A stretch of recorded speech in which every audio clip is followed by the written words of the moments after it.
Hello friends, অন্তিম পালের ছাদ বাগানে আপনাদের সবাইকে স্বাগত।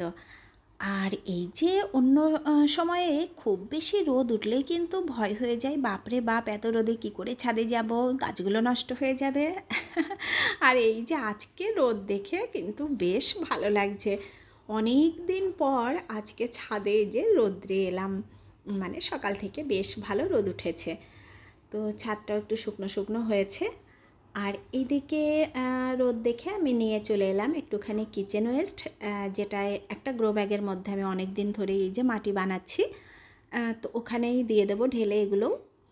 আর এই যে বর্ষাতে এত কিচেন ওয়েস্ট ফেলে দিচ্ছি, ফেলতে তো ইচ্ছে করে না, কিন্তু এখন যেখানেই রাখবো পচে যাবে, পোকা হবে, মানে সে এক বিচ্ছিরি কাণ্ড হবে।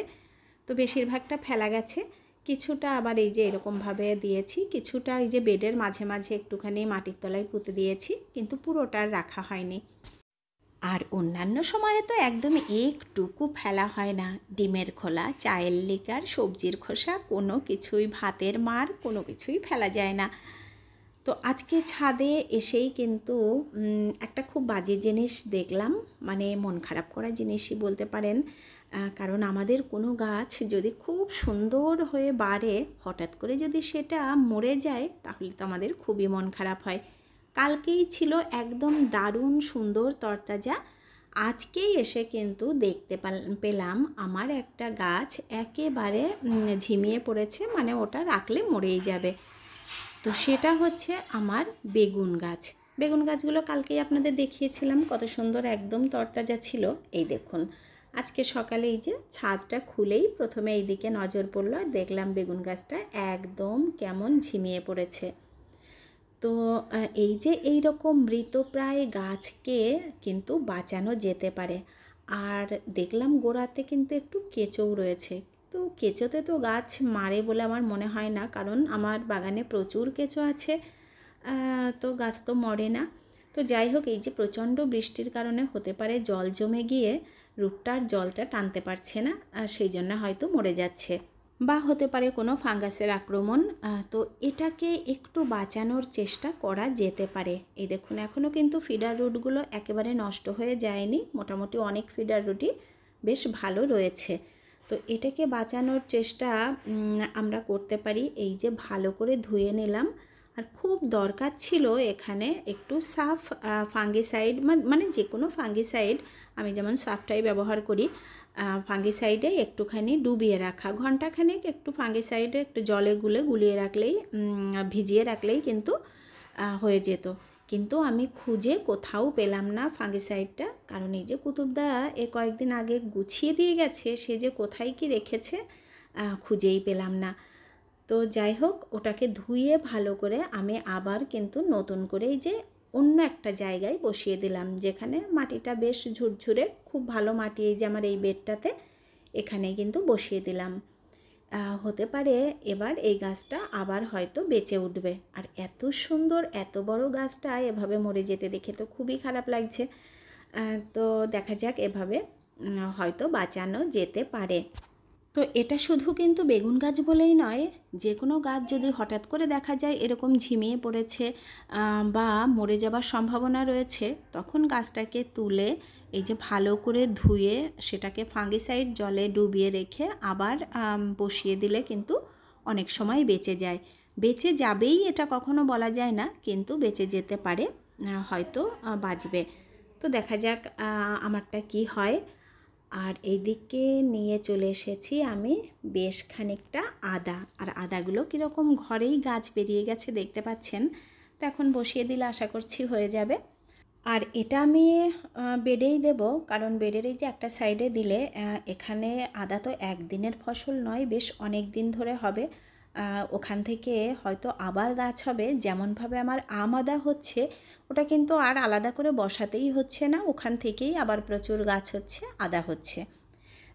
তো এটা আমার তো কোনো আইডিয়া নেই, যদি আমার বন্ধুদের কোনো আইডিয়া থেকে থাকে বলবেন যে এরকমভাবে হয় কি না, মানে এক জায়গায় আমি বসালাম, ওটা কি বছরের পর বছর হতেই থাকবে কি না।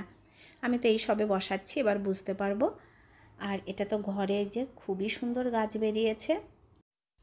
আর বাগানে যদি আদা হয় তাহলে একদম টাটকা টাটকা ফ্রেশ আদা পাওয়া যাবে, কারণ দেখবেন আমাদের অনেকের সাথে হয় অনেক সময় এই যে বাজার থেকে যে আদাগুলো কিনে আনি পচা বেরোয়। আর আদা যদি একটু নষ্ট নষ্ট হয়ে যায় তাহলে কিন্তু খুব বাজে একটা গন্ধ বেরোয়, সেই আদাটা খাওয়াও যায় না। আর আদাটা যদি আমরা বাগানে বেশ ভালোভাবে করে নিতে পারি তাহলে তো দারুণ ব্যাপার হবে। আর এটা তো সারা বছরই আমাদের মোটামুটি কাজে লাগে। তো দেখা যাক কতদূর কী করা যায়। আমি তো অনেকই বসিয়েছিলাম, তার মধ্যে এই যে কিছু কিছু গাছ হচ্ছে, কিন্তু অনেকটা আবার মরেও গেছে। তো আজকে যে এখানে বেশ অনেকগুলোই গাছ বসিয়ে দিলাম। আর এর আগে যে বস্তাগুলোতে বসিয়েছিলাম আদা, তো সেখানেও একটা ছোট্ট গাছ এই যে হয়ে রয়েছে, এই দেখুন। এটা আর বস্তাতে রাখবো না, কারণ আদা হতে অনেকটা সময় লাগে, আর বস্তাটার যা অবস্থা ওর আয়ু আর বেশি দিন নেই। তো এখন ওখান থেকে এনে এই যে এদের সাথে বরং এখানেই দিয়ে দিই। আর খুব সাবধানে তুললাম, কারণ এর আগের বারে এরকম ছোট্ট চারা তুলে অন্য জায়গায় বসাতে গিয়ে কিন্তু মরেও গেছিলো। তো এবারে একদম সাবধানে তুললাম যাতে ও বুঝতেই না পারে, ওকে রিপোর্ট করা হলো। তো দেখা যাক কি হয়। যতগুলো বসালাম সব যদি হয় তাহলে এখানে অনেকটাই বেশ আদা পাওয়া যাবে। আর এই যে আগে যেগুলো বসিয়েছিলাম এই দেখুন, আসলে এই গাছ দুটো দেখেই আবার বসানোর ইচ্ছে হলো বেডের মধ্যে। এটাই যে বেডের এক পাশে দিয়েছি, তো খুব ভালো হচ্ছে। আর এদিকে ডায়ান্থাসে যে কেটে দিয়েছিলাম, দেখুন চারপাশে নতুন ডগা বেরিয়ে খুব সুন্দর হচ্ছে। এটা তো শীতকালীন ফুল, আপনারা অনেকেই জানেন। আর গত বছর থেকেই এই যে এরকম কাটিং ছাটিং করে মোটামুটি রেখে দিয়েছি, ফুলও মাঝে মাঝে টুকিটাকি দিচ্ছে। আর এই গাছটা আবার নষ্ট হয়ে গেছে, এই যে আবার একটুখানি কেটে দিচ্ছি। আর এই যে ডায়ান্থাস যে ডালগুলো কেটে ফেলছি, এই ডালগুলো বসিয়ে রাখলেও কিন্তু চারা হয়ে যায়। কারণ এর আগে বেশ কিছু ডাল বসিয়েছিলাম, তো সবগুলো বাঁচেনি, দেখলাম দু একটা বেঁচেছে, তার মানে ওটা হয়। আর ডায়ান্থাসটা তো খুবই প্রিয় ফুল আমার, অনেক বছর ধরে করছি, মানে সেই বিয়ের আগে থেকেই কিন্তু এই ফুলটা প্রত্যেক বছর একটু করে হলেও বসাই। আগে তো বেশি লালটাই দেখা যেত, এখন কিন্তু বিভিন্ন কালারের দেখা যায়, যেমন আমার এইটা মেরুন। তো এর আগে তো কোনো দিন এরকম করে ডায়ান্থাস রাখিনি। এইবারে দেখা যাক কতটা কি থাকে, আর বোঝা যাবে শীতের সময় কতটা থাকলো আর কি হলো। এখন পর্যন্ত তো গাছগুলো ভালোই আছে। তো দুটো গাছ ছিল, দুটো গাছই এই যে কাটিং করে দিলাম, আর একটা তো প্রথমেই দেখালাম খুব সুন্দর হচ্ছে। তো এই যে এই ডালগুলো ফেলে না দিয়ে আমি এই ডালগুলোকেও বরং এই যে বসিয়ে রাখবো। আর এবারে বসালাম সিন্ডার, আর হালকা একটু মাটি আছে এর মধ্যে। তো এই যে বসিয়ে রেখে দেবো একেবারে ঠান্ডা জায়গায়, একটু জলও দিয়ে দেবো। দেখা যাক এবার এর থেকে চারাগুলো হয় কি না। আর এখানে দেখুন আর একটা শাপলার কুড়ি উঠছে। আর এদিকে ছাতাটা আজকে আমি আর এই যে ধনিয়া পাতাকে দেবো না, এমনিতেও রোদ উঠেছে, ওদের একটু রোদেরও দরকার। তো এই যে একই ছাতা এক একজনের কাছে এক এক রকমভাবে কাজে লাগছে। একজনের লাগছে রোদ থেকে বাঁচার জন্যে, আর একজনের লাগছে বৃষ্টি থেকে বাঁচার জন্যে। তো এই যে এখানে যে বেগুন গাছটা আমি বসালাম, এই বেগুন গাছটা আজকে কিন্তু একদম রোদ পেতে দিলে হবে না। তো এই যে ছাতাটা দিয়ে ঢেকে দিলাম, আর ছাতাটার ওই যে সুতোটাকে একটু পেঁচিয়ে দিলাম রডের সাথে, তা না হলে আবার ওই যে হাওয়াতে উড়ে যাবে। আর এইদিকে যে সেদিন চারাগুলো বসিয়েছিলাম গাঁদার চারাগুলো বেশ ভালোই আছে দেখছি, একটু ঠান্ডা জায়গায় রেখে দিলাম। আর এদিকে এই দেখুন সেদিনই মাত্র এই গাছগুলোই যে রিপোর্ট করলাম, আর এত তাড়াতাড়ি আবার ঘাসেই যে ভর্তি হয়ে গেছে। মানে একদিকে পরিষ্কার করে যাওয়ার দেখবেন 10 দিনের মধ্যে আবার সেখানে ঘাস হয়ে যাচ্ছে। তো গোটা বাগানে কন্টিনিউ ঘাস কিন্তু আমি পরিষ্কার করেই যাচ্ছি, আর একদিক দিয়ে আবার উঠেই যাচ্ছে। তো এখানে ওই যেই টবটাতেও একটু পরিষ্কার করে দিলাম, গাছগুলোই যে বসিয়েছিলাম সবই দেখলাম বেশ ভালো লেগে গেছে।